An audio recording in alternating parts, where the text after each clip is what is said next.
Producer Wife, I'm going to give you a question. It's a yes or no, true or false kind of thing. Okay. Okay?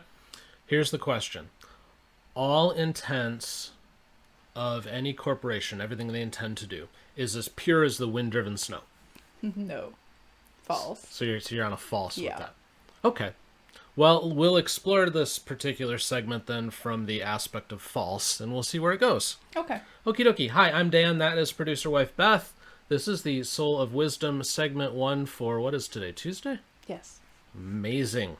We lose track here. It's crazy. Yeah. All right, so before we get into it, please do us a favor. Visit us online at soulewisdom.com, S-O-U-L-E, wisdom.com. Past episodes, links to our stores, links to our teachables, our tip jar, all that stuff can be found there. Yep. And please do like, subscribe, share, do those things. Seriously, it's amazing how much of a difference on YouTube, for example, just hitting that like button makes. Leave comments, things like that. It teaches the algorithm that we're cool people. Yeah. So help us out with that. Okie dokie. Producer Wife has no idea what I'm talking about. Nope. So she's going into this cold. So I'm going to pull up a letter here, and if you are visually gifted on YouTube or Rumble, you can read along with me. And this is from the Retail Industry Leaders Association. This was authored on December 9th, Okay. so just a few days ago. And this was addressed to Nancy Pelosi, Kevin McCarthy, Chuck Schumer, and Mitch McConnell. Okay. Okay? And it reads as follows. Dear people I just listed. Leading retailers are concerned about the growing economic impact organized retail crime is having on the communities we proudly serve, which is why we strongly support the bipartisan and bicameral Integrity, Notification, and Fairness Online Retail Marketplaces for Consumers Act. That's also known as the INFORM Act. Okay? This important legislation will modernize our consumer protection laws to safeguard families and communities from the sale of illicit products. We urge its quick passage. As millions of Americans have undoubtedly seen on the news in recent weeks and months, retail establishments of all kinds have seen significant uptick in organized crime in communities across the nation. We constantly invest in people, policies, and innovative technology to deter theft. Criminals are capitalizing on the anonymity of the internet and the failure of certain marketplaces to verify their sellers. This trend has made retail businesses a target for increasing theft, hurt legitimate businesses who are forced to compete against unscrupulous sellers, and has greatly increased consumer exposure to unsafe and dangerous counterfeit products. There is no simple answer to stopping organized retail crime or the sale of counterfeits, but key to stemming the tide of these growing problems is transparency. If a customer buys a product from a local retailer storefront or e-commerce site and it is broken or otherwise defective, the consumer knows exactly who to contact. There is accountability. In the current environment, criminal networks and unscrupulous businesses have exploited a system that protects their anonymity to sell unsafe, stolen, or counterfeit products with little legal recourse. This lack of transparency on particular third-party marketplaces has allowed criminal activity to fester. The INFORM Act is a simple bipartisan measure that will increase transparency for all marketplaces, making it easier for consumers to identify exactly who they are buying from and make it harder for criminal elements to hide behind fake screen names and false business information to fence illicit products while evading law enforcement. The legislation has unified retailers, consumer groups, manufacturers, law enforcement, and all those serious about stopping the sale of counterfeit and stolen goods online. It is time for Congress to modernize our consumer safety laws so consumers, retail employees, and businesses are not targets of organized retail crime and dangerous counterfeit products. Implementing basic transparency and verification protocols is essential and will finally expose criminals who are selling consumers stolen, fake, and dangerous products. We appreciate your support. We look forward to working with you.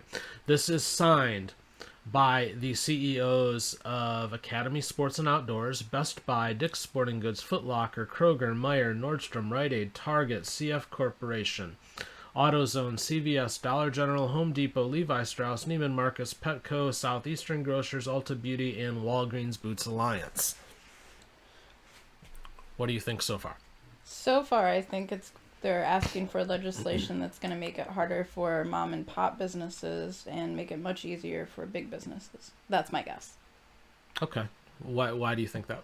Because the criminals will continue to be criminals, and legislation always hurts someone, but it never hurts the big corporations. All right. That's fair. So let's figure out exactly what this Inform Act is, shall we? Okay. There are two versions. There's a House version and a Senate version. They're fairly similar. We'll just go with the House version for the sake of brevity. I've read through both. The only difference is some timing and some dollar amounts. Okay? So this is a bill that will require... This is right from Congress.gov, by the way.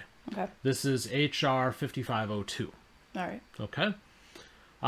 It is a bill to require online marketplaces to verify certain information regarding high-volume third-party sellers of consumer products on such online marketplaces and to disclose to consumers certain contact and other information regarding high-volume sellers.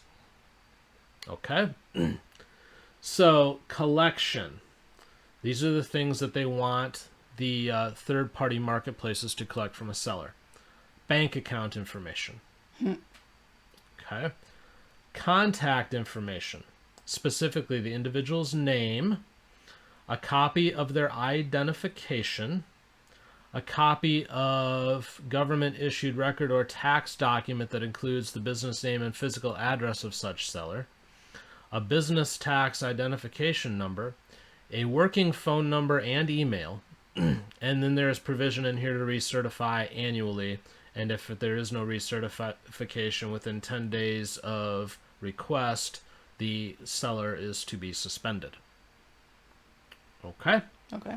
And then there's some language in here about how long they have to verify. The House version gives them 10 days to do it. And then there are disclosure requirements.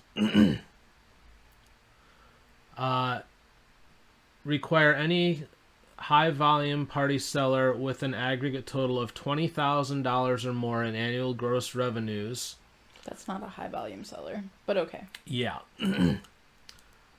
So they have to disclose the following information: the full name of the seller, the physical address of the seller, contact information including work phone number and email address, and any other means of direct communicating electronically. And this is to be enclosed in a paragraph on each seller's listing. Oh, so they want to make it public to everyone. Yes. That's not dangerous at all. Okay. Yeah. Like we would have to say, we are Dan and Beth Soule. We are at 123 4th Lane. Our number is 616-555-2424. That's retarded, but okay. And you can email us here. And you can tweet us here. And you can Facebook us here. And all those things. So, I assume that I don't have to tell the story of the Trojan horse. Yeah. We're going to assume, dear listener, that you know this story. But basically, it's the story of not all things are as they appear. Yeah. And often they are meant to lead to your destruction. Yeah. Here's my take on this. I think this is a complete and total shot across the bow with an attempt to just destroy any small competition. Yes. Straight away. And the reason why I think that is because, you can have like Best Buy, for example. Corey Berry got on and just whined about all of this stuff that's happening with theft in her stores. Yeah. But with Best Buy, she's the Best Buy CEO. But she said that, safety first and all of these things, so we'd rather lose the product. But then she goes to Congress and says, no, you need to pass this for us. Now, this isn't going to stop theft in their store. No. And any kind of theft and destruction and things like that are happening with these flash mob robberies, these are just a blip, quite frankly, on the balance sheet of any of these companies. Yes. Now, I'm not saying it's not a loss. Of course it's a loss. But it's a minuscule piece of their gigantic puzzle. Yeah. But if they can use this as an excuse to put the screws down on people like Producer Wife and I, or maybe you, dear listener, if you have a small online business, to, make things uncomfortable for you, to further expose you, then, it's a lot more likely that you'll just drop out of the game. Yeah. And then that's one less person that they have to worry about. This is just hilarity to me, because don't think for a minute that, theft is suddenly going to stop because you're requiring honest online retailers to divulge, to basically dox themselves. Yeah. There's a difference between online having the contact information for the corporate office of a publicly owned company as opposed to the full contact information for Art and Soule, which is our jewelry business. Yeah.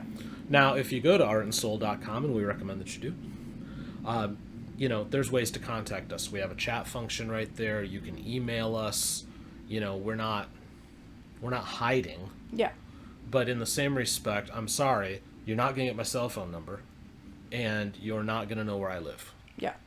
Because this is a small family operation that runs out of the homestead, and I'm not letting you know how to get to my kid.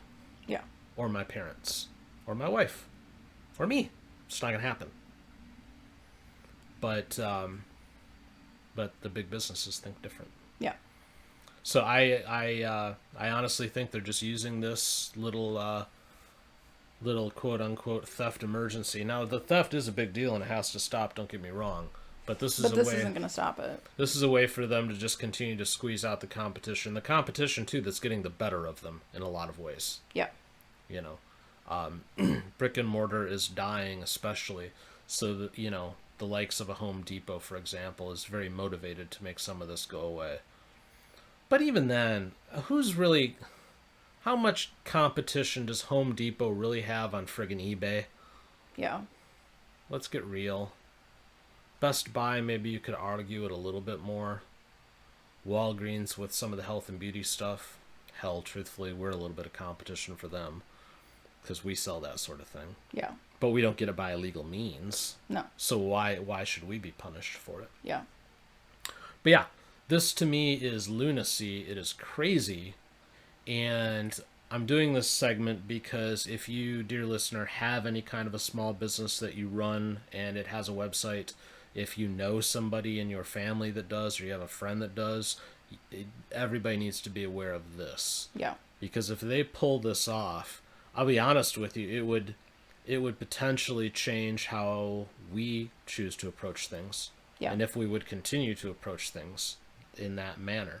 Because I'm not overly interested in giving out, my personal information and putting it out there on every single listing so it can populate 1 million times over all over the interwebs. Yeah.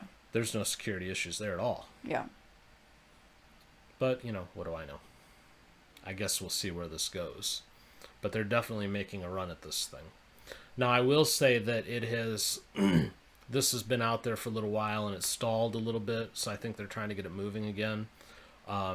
There was a report I read on eBay through one of the posts that they made on one of their blogging pages that supposedly there is a new version of this bill which cuts out some of that disclosure stuff. But if it exists, I can't find it. I looked for a good hour for it. So it might be like a quote-unquote agreement or something, but I don't think it's actually been put into an official bill. Yeah. I think we're still working off of these old ones, and I think the retailers are assuming that as well. Yeah. Now, I will say the likes of eBay and stuff have opposed this. I did read that Amazon supports the House version of the bill now. Really? And, well, they're claiming that the House version is better because it has less of an effect, quote unquote, on third-party retailers. But I think if you look at the difference between the two bills, the reporting requirements kick in at different levels. I think they like the House bill because the Senate bill started at like $2,000. Oh, okay. Where the House one starts at like $20,000. So I think Amazon looks at it and goes, okay, Well, there's, a few 100,000 sellers that we don't have to report on anymore. So we'll take the house version. Yeah. And that doesn't change Amazon's game anyways, quite honestly. They'll just keep doing what they do. But it's crap. It is. So, since you've figured out that it's crap now, dear listener, I'm going to go ahead and leave it there. But I do encourage you to share this information again with anybody. If you got a friend who does eBay, does Etsy, sells stuff on Mercari, whatever the case may be, if something like this goes through, yeah, any of them, yeah, you sell anywhere online, this is going to affect you if it goes through. And we already have ridiculous stuff that's going to affect us. They snuck a thing in that last stimulus thing that they did back in March, where if you sell online, and this is real casual, it used to be $20,000. Starting next year, if you sell excuse me, more than $600 online in a certain marketplace, they will send you a 1099-K, which is basically like it's a tax form that just reports what you've sold. Yeah. So they're already going after every dollar and making things difficult if you sell online. And now they want us to dox ourselves. So leave it there. Please do like, subscribe, share this one with anybody you know that actually has a business like this that does anything online. Just hit the little share button and send it off to them so that they're aware. With that said, we will see you in 3 hours for segment 2, and thanks for watching.